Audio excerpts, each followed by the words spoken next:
back when I was 18 and stupid in love.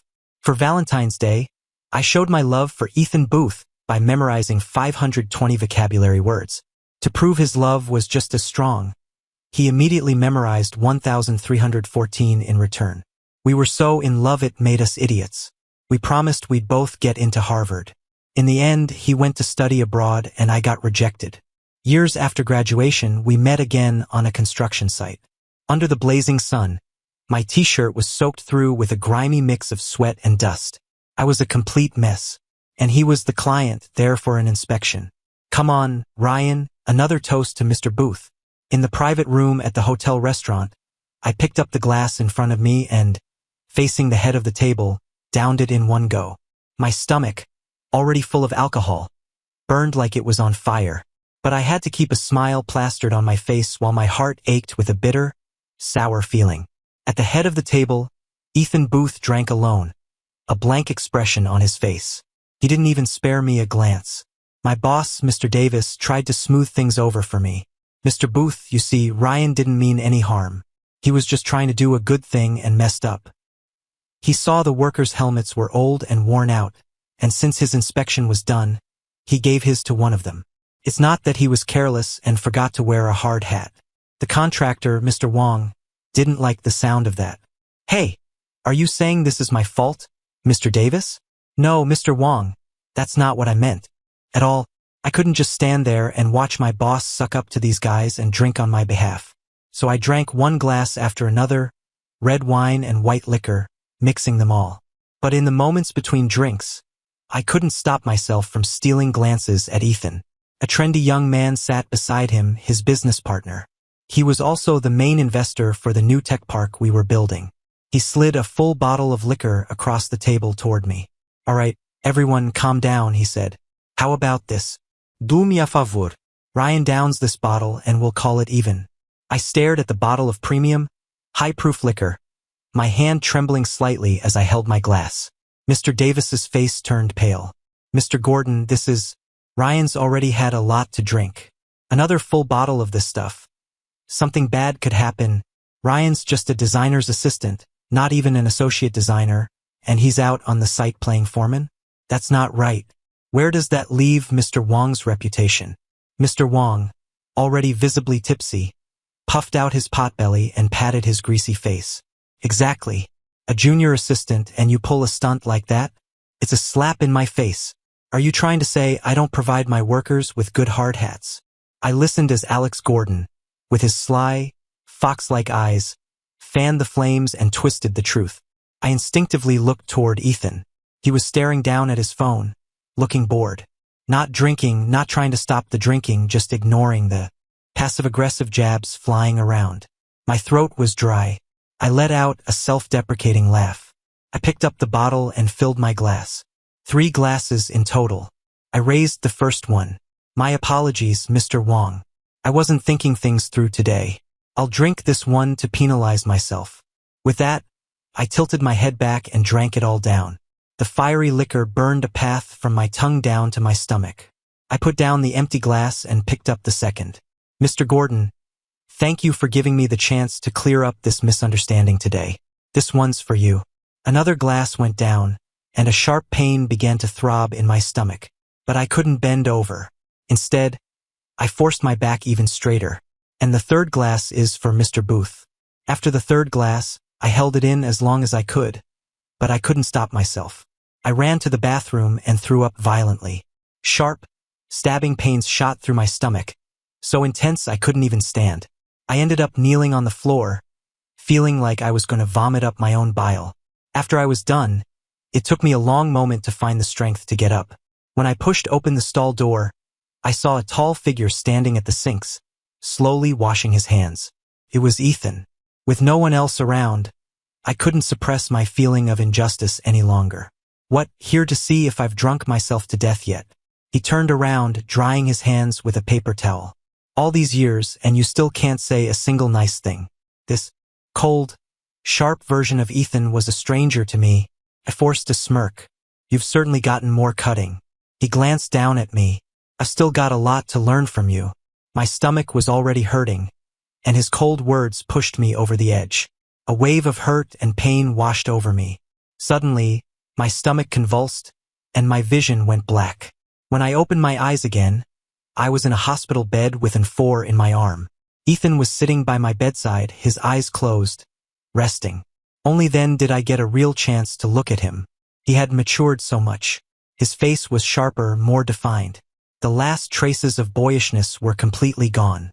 I was staring, lost in thought. A phone started ringing. His eyes snapped open, and before I could look away, our gazes met. I instinctively started to say something. Before I could figure out what to say, he answered the phone. His voice was gentle, a complete contrast to how he spoke to me. You should go to sleep. I'll be back as soon as I'm done here. A distorted male voice came from the other end. TSK, you made me wait for nothing again. How are you going to make it up to me when you get back? We'll talk later. Get some rest. I forgot what I was going to say. It was like a bolt of lightning had struck my brain, leaving it completely blank. After he hung up, I asked in a hoarse voice, was that your boyfriend? Do you have a new boyfriend? He raised an eyebrow slightly. What's it to you? He seemed to be in a very bad mood. What was I? Ruining your perfect romantic evening? If you didn't want to be here, why did you bring me to the hospital? The words sounded too much like an accusation, too bitter, and it felt like I was burning a bridge after he'd just helped me. I couldn't bring myself to ask. I forced a weak smile, but he looked down at my arm and asked, how'd you get these? Are you cutting yourself, Ryan? I followed his gaze to my arm, which was covered in cigarette burns and scars from a blade. 2 of the scars on my wrist were the deepest, usually hidden by my long-sleeved shirts and watch. The nurse must have rolled up my sleeve for the 4.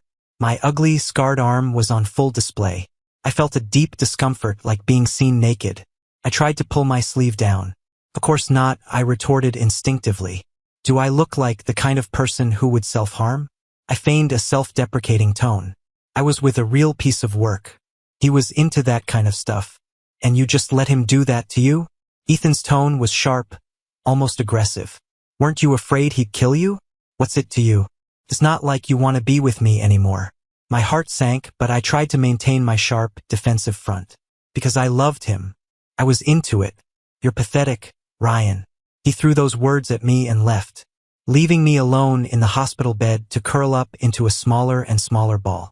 Even with the 4 drip, why did my stomach still hurt so much? I took the next day off. My boss, Mr. Davis, was a good man.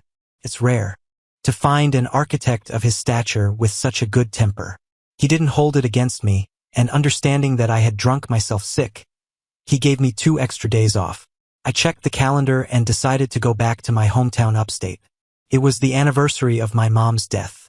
The sky was overcast. I bought a bouquet of small white chrysanthemums and went to the cemetery to see her. When I got there, I wiped off her faded photograph. I placed the white flowers in front of the headstone. I lit a cigarette and blew smoke toward her picture. White chrysanthemums are cheap, so you'll have to make do. It's your son's fault for being such a failure, broke and worthless. I laughed at myself. The old man's still in the care facility. Costs a fortune every month. I sold the house because my job doesn't pay enough to cover his bills. Anyway, you're gone and he doesn't live there anymore. And I don't want to go back to that house either. I haven't had a home for a long time. I have nothing left. Ethan doesn't belong to me anymore either. I saw Ethan again. If you knew that now, would you be angry enough to come back to life? But what can I do? Your son is gay. That's not going to change. Mom, I pushed you to your death. Now karma's here. I'm going to be completely and utterly alone. I casually stubbed out the cigarette on my arm. The stinging, burning pain came a second or 2 later. I don't know when it started raining, but by the time I came to my senses, I was already half-soaked. But I still didn't want to leave. I stared at the gentle smile of the woman on the tombstone. The guilt I felt was as deep as my resentment. I hated my mom and I hated myself. Mom, when you jumped from the roof, did it hurt? I knelt before the tombstone, pressed my forehead against the cold stone, and closed my eyes. The chaotic, absurd scenes from that day flashed through my mind, the twisted expressions on everyone's faces. It ended with the view from the rooftop, a pool of crimson blood and the prone figure of a woman. This woman, who had been timid her whole life, how did she find so much courage that day To make her son break up with a man, to turn him back into a normal person, she was willing to threaten him with her own death. At 18, I fell in love with someone. And at 18, I lost everything. What kept me going through 10 years of hardship? What made me learn to speak again, to crawl back from hell to the world of the living? I think I just wanted to see Ethan again. What if he still liked me even a little? I owed him an apology from 10 years ago. I had to tell him in person. I closed my eyes and murmured, but it seems like he doesn't need it anymore. Mom, maybe I should come join you. Would you be ashamed of me? No answer. Just silence. Only the whistling wind and the sparse, pattering rain. The rain soaked through my shirt, and I could feel my body temperature slowly dropping. If I stayed here and slept forever beside you, would you forgive me, Mom? 10 years is too long. I can't hold on anymore. I'd already sent my resignation email to Mr. Davis. I'd deposited all the money left from selling the house into the nursing home's account. As long as my dad didn't get seriously ill, that money would be enough to keep him there for at least 20 years. People from his old job would visit him regularly, so I didn't have to worry about him being mistreated by the staff. After the sky turned completely dark, I slowly rose from the tombstone. I stumbled toward the hills behind the cemetery. There was a steep rock face there. The back hills were overgrown with thorns and weeds, and my hands and legs were scratched and bleeding. But I didn't care. I walked straight to the edge of the cliff. For 7 years, every time I came to see my mom, I would stand here for a while. Today, I'd finally made my decision. I took a step forward, but my phone suddenly rang, shattering the silence. I hesitated for a second, then picked it up. It was an unknown number. In that moment, a strange feeling came over me. This was Ethan. I swallowed hard and answered the call. Hello. There was a long silence on the other end, so long that I thought I had imagined it. Then, a familiar male voice came through, hoarse and trembling. Ryan, those scars on your arm. Was it really some asshole you were dating? I was stunned. I never thought he'd call me just to ask about that. After a moment's hesitation, I forced myself to lie. Yes, Ryan, why do you love lying so much? How many more times? Are you gonna lie to me? For a moment, I was confused. I'd only lied to Ethan twice. Once 10 years ago and once 3 days ago. Why did he make it sound like I'd deceived him 1,000 times? That year, I don't know how Ethan's parents found out about us. Their reaction was extreme. Even at such a critical time, they pulled him out of school. They wanted him to transfer to a school abroad and go to college there directly. But Ethan refused to go along with their plan. He fought back hard. He ran away from home, covered in bruises, to find me and celebrate my birthday. That was the last truly happy moment of my life. That day, his parents dragged him back home. When I got home, my dad slapped me across the face. My mom was sitting on the sofa, her eyes swollen from crying. She rushed over and grabbed me. Ryan, how could you like men? Break up with him right now. We'll move. Get far away from him. You're a disgrace. Do you have any idea they're talking about this at my work? You've completely shamed me. My dad slapped his own face. Then, still furious, hit me again. I stumbled back a few steps and just knelt on the floor. Mom, Dad, I'm sorry. I like men. I was born this way.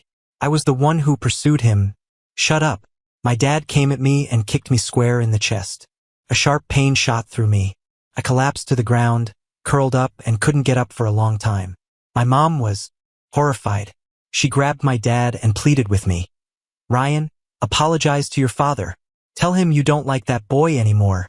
How can you like men? You've just been on your phone too much. Been corrupted by bad influences. I gasped for breath, clutching my chest, and looked at my dad, who was like a furious lion, and my mom, who was crying so hard she could barely breathe. My own tears started to fall, and I knelt before them, choking out the words, Mom, I really can't like girls. Hearing this, my dad grew even angrier and started punching and kicking me. His reputation was the most important thing to him. I had good grades, was good looking, and while I could be rebellious, I was generally obedient. I used to be his pride and joy, something he could boast about. But now, I had become a stain on his life. He cursed as he hit me. You worthless son. Have you lost your mind? Fucking around with a man? Aren't you disgusted with yourself? Do you know someone threw a picture of you kissing a boy in my face at work?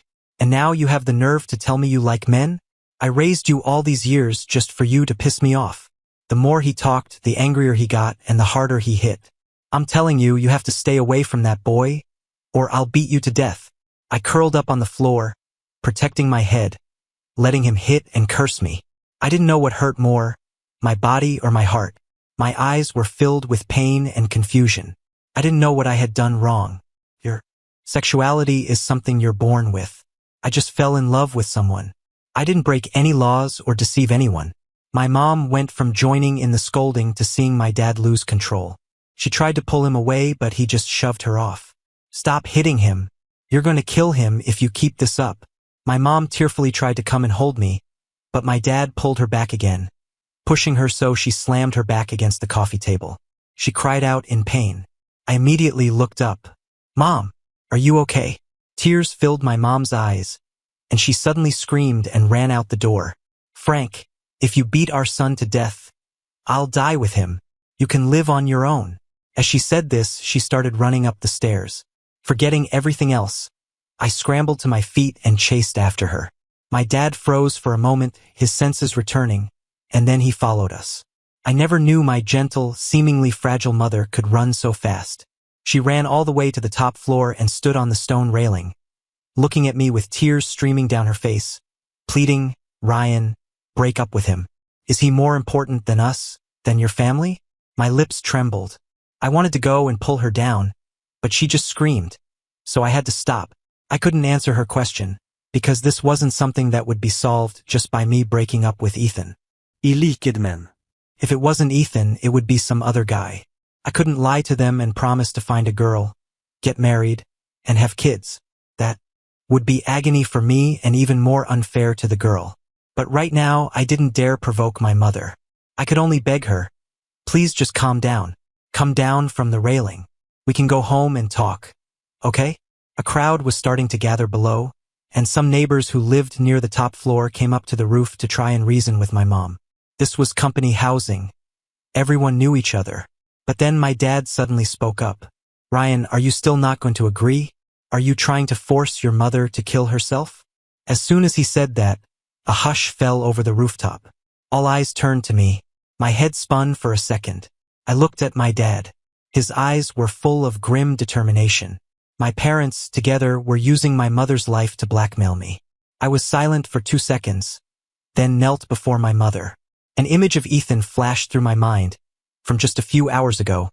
His lips bruised but smiling as he wished me a happy birthday. He had said, just hold on, Ryan. It'll be better once we get to college.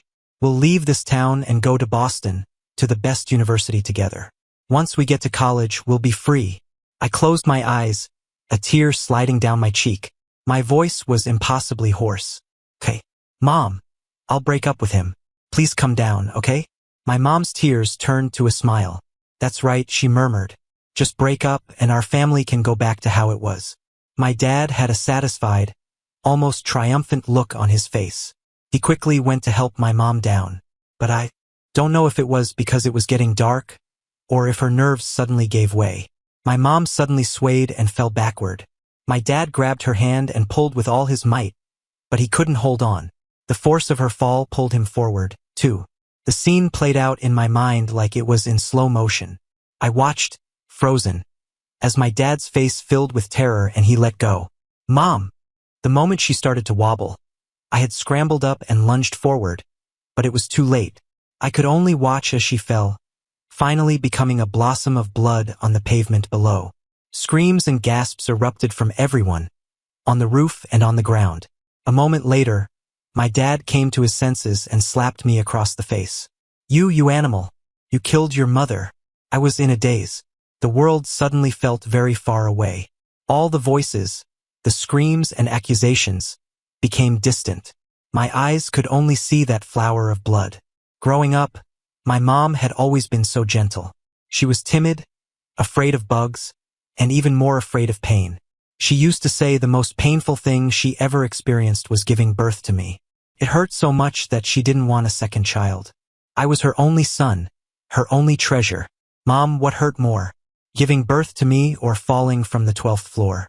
I got through my mother's funeral in a fog. Everyone looked at me with accusation and contempt. My dad stood by, heartbroken, his hair turning gray at the temples in just a few days. Poor Frank. Lost his wife so late in life, and his son is so ungrateful. His mother gave birth to a curse. He drove his own mom to her death over a man. The whispers were endless. But that was only the beginning of the nightmare.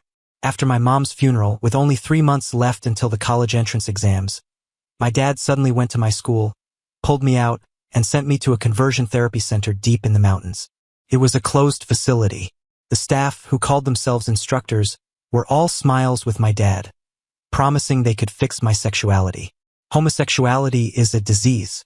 Kids these days get it from being on their phones too much, being exposed to all sorts of things. Don't you worry, we specialize in curing this disease here. The results are fantastic. Look, these are all successfully cured cases. My dad listened, satisfied, and left me in hell. There were cameras everywhere, even in the bathrooms. Sometimes the instructors would broadcast footage of us using the toilet on a big screen for everyone to see. It happened whenever they felt like it, even in the cafeteria during meals. At first, the sight made my skin crawl and I couldn't eat. Eventually, I grew numb. We, the people the instructors called perverts, had to live under 24/7 surveillance, judged by everyone. Beatings were the norm. Even more terrifying were the various tranquilizers and electric shocks. My dad gave them the pictures of me and Ethan kissing. They would play gay porn in front of me with our pictures, taped all over the TV. The moment I had any physical reaction, the dozens of electrodes attached to my body would release a jolt of electricity. The doctors would question me again and again. You pervert, do you still like men? Liking men is a disease. If you keep liking them, you'll have to keep taking medicine and getting shocked until you're cured. Gradually, their treatment started to work. I became terrified of seeing Ethan's picture. The instructors thought their therapy was working, that I was starting to hate Ethan. But that wasn't it. I hated myself. My ugly, cowardly, despicable self. I spent 3 full years in that conversion therapy center. In the end, it wasn't my dad who got me out. He had a stroke and stopped paying the tuition, so they kicked me out. I had nothing and was completely unable to function in normal society. After selling the house to pay his medical bills, I thought about just ending it all. But while cleaning out my old room, a picture of Ethan fell out of one of my textbooks. It was one I had secretly taken of him before we were together. He was reading in the library, a huge bookshelf filled with books behind him. He was looking down at a book, his expression calm, but his profile was unbelievably beautiful. My first reaction was to tremble and shrink into a corner. Seeing Ethan meant being beaten, starved, and electrocuted. But this time, the violence didn't come. It took a long time for me to remember that I had left that place. Fighting back fear and nausea, I started to crawl toward the picture of Ethan. It was less than 15 feet away, but it took me from dusk till dawn to cross that distance. My body was at war with my will. As the first rays of morning light streamed in, I finally touched him. In that moment, I was a complete wreck, with dried tear tracks staining my face. And suddenly, I didn't want to die anymore. I still wanted to see Ethan one more time, to tell him I was sorry. I had broken our promise. I didn't get into our dream school with him. I wanted to know how he was doing. Was he free? I went to Boston, the city we had planned to go to together. I couldn't afford a therapist or medication for my depression. On many nights, I would sit with a knife and a photograph in front of me. When I really couldn't take it anymore, I would turn the photo over and lightly cut my arm. Letting some of the pain out would make it a little better. When I made it to morning, looking at Ethan's picture would give me the courage to live for one more day. Life in the conversion center had been utterly devoid of stimulation. No books, no newspapers. The only thing on TV were pornographic films and the shameful antics of us perverts. My brain was fried by all that garbage and the drugs. Studying became incredibly difficult for me. But I worked odd jobs and bought books on architecture, forcing myself to learn, bit by bit. If I didn't understand it the first time, I'd read it 100 times. By a stroke of luck, I met Mr. Davis, a famous architect. I became his assistant. Maybe I would never become an architect myself, but it was enough to be a little closer to my old dream. It felt like, in a way, I was getting a little closer to Ethan's future, too. But now it feels like I've run out of energy. Everyone is moving forward, including Ethan. Only I seem to be forever stuck at 18. If only I had really stayed at 18. If only it had been me who died that year, not my mother. I gripped my phone tightly, forcing a smile, and asked with the forced calm of an old friend, "Ethan, are you doing okay now?" As long as I heard that he was happy, I would have no regrets. But Ethan didn't answer me. Instead, he asked, "Ryan, where are you right now?" His voice was tense. It suddenly reminded me of the time right before we broke up. He was always on edge, but tried to act relaxed. Ethan was always a very perceptive person. "Back in my hometown," I said. I didn't want him to worry, so I cruelly cut the last thread between us. "I got tired of kissing ass for you guys in Boston. I quit my job and came home to check out." "Check out how? In a coffin?" Ethan's suppressed anger crackled over the phone. It almost sounded like he was right beside me. My hand trembled, and I slowly turned around. Behind me stood a tall figure. "Ethan." I slowly lowered the phone from my ear and stared at him. My lips moved, but I didn't know what to say. He, however, walked toward me, his expression grim. "What? Thinking of jumping? Then jump. I can jump with you. We couldn't die together for love at 18.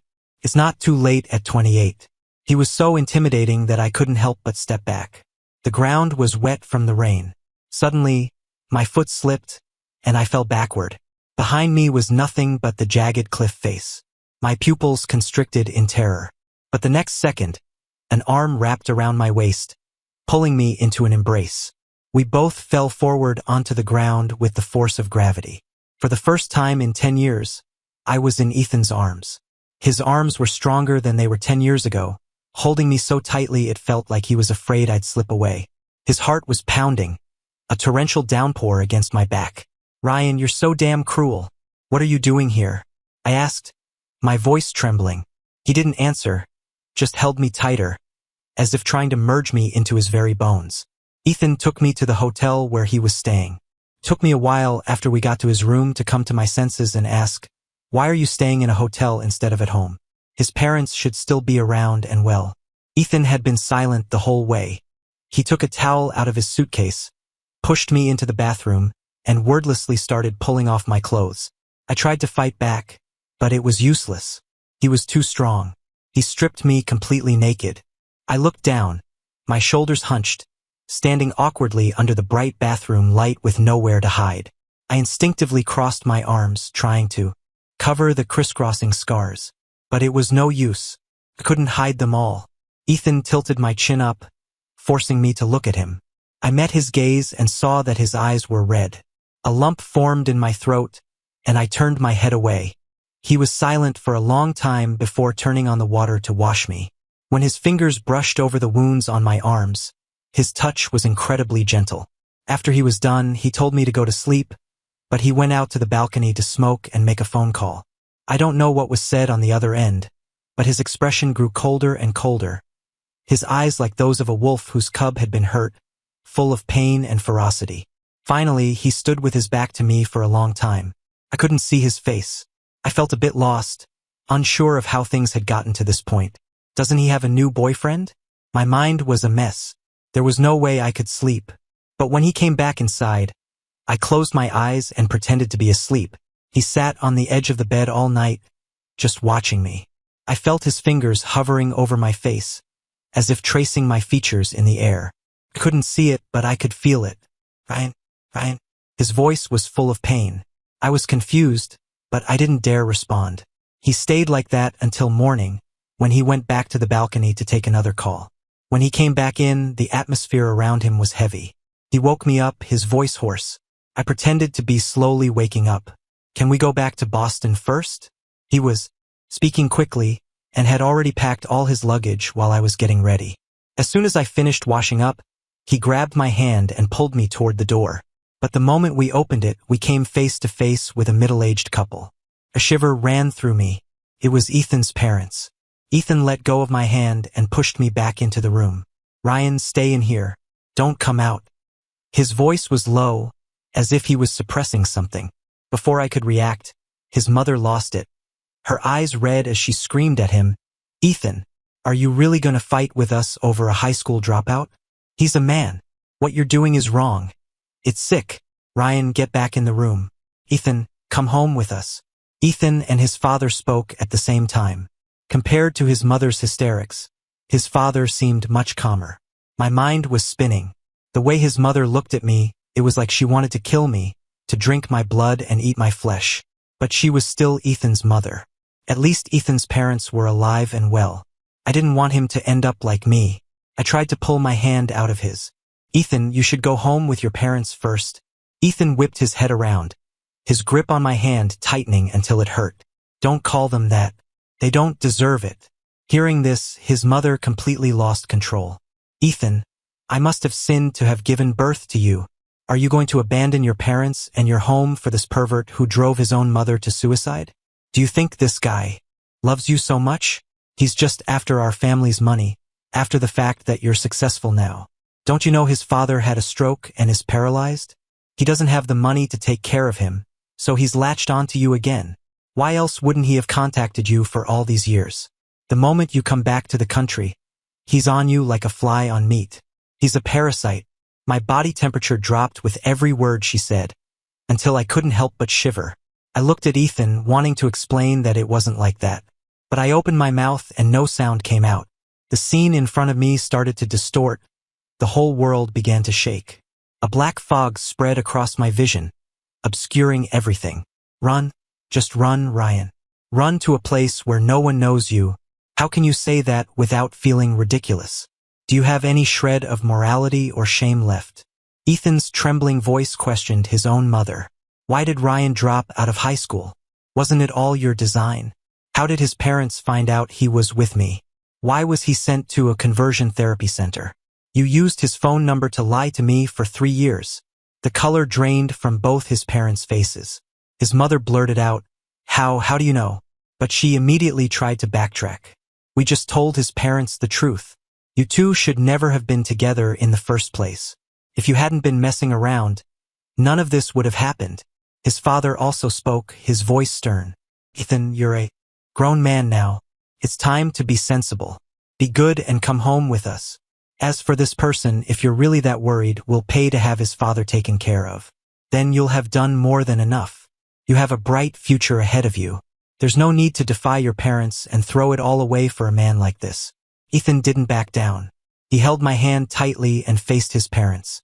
My attempts to pull away were pathetic against his firm grip. The black fog swirled in my vision. I opened my mouth, but no sound came out. Suddenly, a group of men in black suits appeared at the end of the hallway. They pushed through the people Ethan's parents had brought and escorted us downstairs. When we got into a car, I heard a familiar voice. You guys okay? I looked toward the driver's seat and vaguely saw a pair of sly eyes filled with complex emotions. It was Alex Gordon, Ethan's partner. Ethan shook his head. Thanks for today. Don't mention it, Alex said with a wave of his hand. Ethan looked down at me. I kept my eyes lowered, not wanting him to see that something was wrong. But his words were spinning in my head. He knew everything. I started to tremble uncontrollably. All the humiliating parts of my past that I never wanted him to know. That dark, sunless time that made me sick to my stomach just thinking about it. Ethan took me on a long journey back to Boston. On the way, I couldn't hide it from him any longer. He noticed my blurred vision and the ringing in my ears. He took me straight to the hospital for a checkup. I was silent the whole time. It wasn't until we were alone in his house that I asked him softly, What did you mean? They used my phone number to lie to you for 3 years? Ethan silently pulled me into his arms. I'm sorry, Ryan. I'm so sorry. I should have been there with you. After I left your birthday party that day, my parents forced me to go abroad. They used your number to contact me the whole time, to keep me calm. I can't believe I didn't realize. I'm so sorry. His voice cracked with a sob. I opened my mouth to comfort him but tasted my own salty tears. I just felt so tired. Everything was so hard. It was like a massive mountain was pressing down on me, crushing the air from my lungs. Ryan. The last thing I heard before I passed out was Ethan's hoarse, terrified shout. I was diagnosed with severe depression with major somatic symptoms. The doctor also said I had self-harm tendencies. But I was just in so much pain inside. I just wanted to let a little of it out. Ethan stayed by my side constantly. We slept in the same bed, and he would wake up with a start even if I just got up to use the bathroom. In just a few days, he looked haggard. His mother was right. I was a parasite, feeding on Ethan's life force to survive. As long as I was alive, I would eventually suck him dry. It shouldn't be this way. He had a brilliant future ahead of him. I didn't deserve this from him. At 3 in the morning, I woke up as the sleeping pill wore off. Ethan was holding me, and he woke up the moment I moved. "Ryan, I'm going to the bathroom. You can go back to sleep," I said softly. Then I went to the bathroom alone. The aftereffects of the sleeping pill made me groggy and unsteady on my feet. Ethan had locked away every sharp object in the house, including the razors in the bathroom. All the sharp corners were padded. I went straight to the sink. The rinsing cups had been replaced with plastic ones, but my target was the toothpaste. This particular brand had a layer of aluminum inside the plastic tube. Back at the conversion center, someone who couldn't take it anymore had tried to kill themselves with a toothpaste tube. They were found and they failed, but I remembered. I bit down hard on the tube, splitting my lips, not caring about the small cuts the metal made. Once I was sure I had a sharp enough edge, I pressed it hard against my neck. "Ryan." The metal was against my throat, and I had just started to apply pressure when my hand was violently knocked away. I stared blankly for a second, then looked up. Ethan's face was a mask of terror and fury. I was silent. I didn't know what to say, but he was the first to move. He knelt, wrapped his arms around me, and said in a hoarse voice, "Is it the pain inside? Talk to me, okay? Please don't hurt yourself." My heart ached, but I was speechless. We had been apart for too long, gone through too much. I no longer knew what to say to him. We were from two completely different worlds. Finally, I could only murmur, "Ethan, just leave me alone. Let me go." He let go of me, holding my shoulders to make me look at him. His body and his pajamas were stained with a lot of blood. Only then did I realize my collarbone hurt. The toothpaste tube must have been knocked aside. It was supposed to slice open the artery in my neck, but it had hit my collarbone instead. "Ryan, I'm in pain too. Does this make it better?" Ethan asked suddenly. Then, with one hand, he pinned both of mine. With the other, he picked up the piece of torn toothpaste tube. He aimed the sharpest point at himself, starting from his collarbone and dragging it down. As I watched in horror, he carved a deep, long gash into his own skin. "What are you doing?" I screamed, struggling to stop him. "Ryan, I'm sorry. I should have been there with you. I'm sorry. If it weren't for my parents, you never should have gone through all that. I'm sorry." He rested his head on my shoulder, repeating those 3 words over and over. His voice was choked, like it was filled with blood. "No," I said in my mind. Even if his parents had exposed us, they couldn't control my mom jumping off the roof. And my dad sending me to that place wasn't something they forced him to do. In all of this, who was really to blame? My tears were like a bursting dam. 10 years of accumulated dust and grime churned up with the murky flood, rushing toward an unseen future. From that day on, for every new wound that appeared on my body, a deeper one would appear in the same place on Ethan's. The first time a cigarette burn appeared on his clean, strong forearm, it was like a blow to my head. This wasn't supposed to happen. He couldn't do this. Gradually, I started to control my urge to self-harm. I started taking the medications I feared and loathed. The pills would make my nerves either unnaturally agitated or deeply depressed, always reminding me of being force-fed tranquilizers at the conversion center. But the doctor said the medication would help me control the impulse. Ethan was very busy. The company he started with Alex had just moved its operations to the country. But during this time, he stayed by my side. Once my condition stabilized a bit, he would take me to the office with him. We were practically inseparable. "All right, I'll watch him. Okay? I really can't figure out this data. You go take a look." Alex waved Ethan away, but Ethan looked at him uncertainly. I nodded and said, "I'm fine. You can go." In truth, I had repeatedly told him I didn't need him to be with me all the time, but I had lost all credibility with him on that front. He would never trust me about it again. "I'll be right back," Ethan said, kneeling in front of me and looking into my eyes to promise. After he left, Alex plopped down in front of me. Hearing his voice, I suddenly remembered that on the day I was hospitalized for my stomach, the person on the phone with Ethan seemed to be Alex. In an instant, I felt awkward. That phone call had been so intimate. I couldn't help but wonder if they were together. And Ethan's current behavior toward me was just out of guilt. As my mind raced, Alex spoke first. Ryan. I looked up at him abruptly. He smiled. First, I want to apologize. Forcing you to drink that night. I only found out later that it put you in the hospital. I'm sorry about that. I was silent for a moment, then said, It's okay. You and Ethan. I wanted to ask, but the words got stuck in my throat. But Alex was a smooth operator. Seeing my conflicted expression, his face suddenly turned strange. What? Looking at you like that? Don't tell me you think there's something going on between me and Ethan? Did Ethan use me to get a rise out of you? He asked, rubbing his arms. I said nothing. He clicked his tongue. You can tell I'm gay, but you can't tell that Ethan and I are both tops? My eyes widened slightly. His expression changed. You really can't tell? What's that supposed to mean? Are you trying to insult me? No. Alex huffed and continued. The reason I gave you a hard time with the drinks was because I recognized you that night. Everyone at the company knows our CEO, Mr. Booth, has a boyfriend. I was his classmate in college, so I know a bit more. From his freshman year, he lived a very frugal life. Besides classes, he was working non-stop jobs. But every month, he would still send a sum of money back home to his boyfriend, because his boyfriend's father was sick and needed a lot of money every month. He barely rested for his entire undergraduate degree, sleeping only 4 or 5 hours a night. But in his graduation year, his lover dumped him, right when he was at the most critical stage of his final project. My whole body started to tremble. Alex continued, he was like a madman during that time. No one could stop him from going back home. I don't know what he went through there, but when he came back to the US 2 weeks later, he was a completely different person. Before, even when he was busy and washing dishes like a dog, he would smile when he talked about his boyfriend. Afterward, he was still just as busy, but he became colder and more detached. It wasn't until he came back and ran into you that he suddenly asked me to look into your past. That's when I found out what happened. It turns out his parents were the ones using your phone number to contact him all along. They orchestrated it carefully, minimizing conversations to avoid slipping up. Even when they did talk, it was always to complain about how tired they were, how much trouble it was to take care of your father, to complain about why he wasn't by your side, or to string him along, setting up meetings and then standing him up.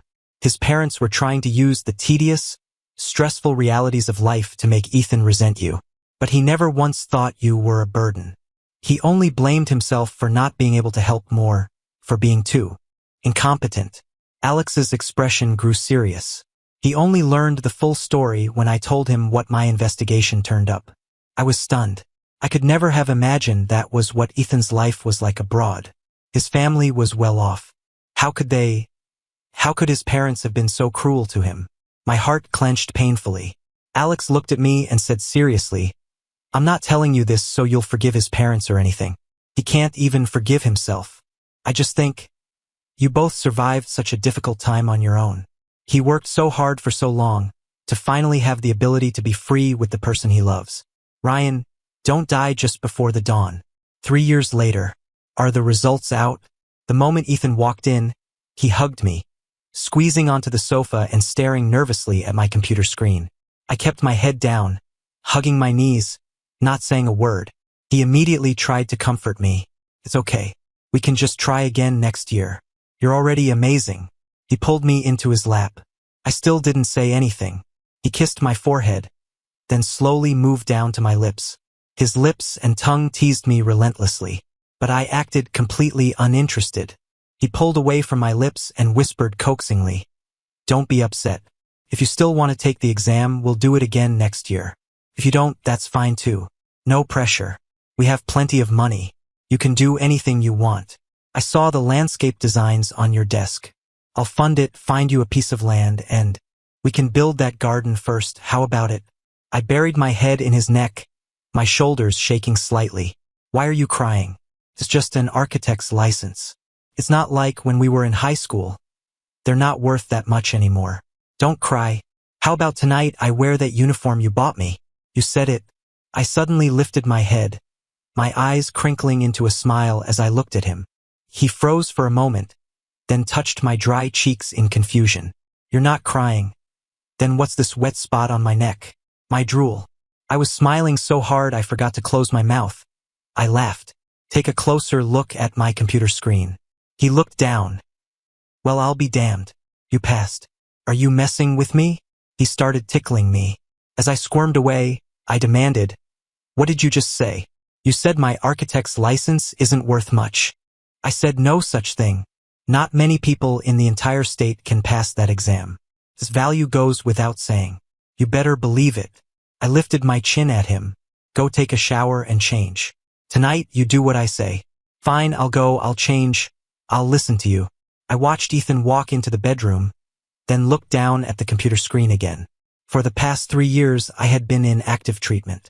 I'd gotten my bachelor's degree online, passed my architect's licensing exam, and returned to Mr. Davis's firm. I was back on the path to my dream. Even though I was 10 years late, I still had a lot of time to catch up. It was the anniversary of my mother's death again. Every year around this time, my depression is likely to relapse. Depression can only be managed, not cured. My brain is permanently altered. I'm destined to have more intense emotional fluctuations than a normal person, to be more prone to despair. Even changes in season and weather can trigger strong mood swings. I am fated to fight this battle for the rest of my life, until it either defeats me, or I die of old age, taking it with me. It's hard. But luckily, Ethan is always by my side. I stood before my mother's grave. She would probably never like Ethan. He had respectfully waited for me at the cemetery gate. Mom, I'm still with Ethan. I'm sorry I can't be the kind of outstanding, conventional son you wanted. But you once said I was your only treasure. So my happiness must be important too, right? Mom, I'm very happy now. I bowed deeply. Then I straightened up and started walking down the hill. Ethan was standing not far away, watching me with a smile. Alex was right. I couldn't die just before the dawn. I'm going to walk into the sunlight with the man I love.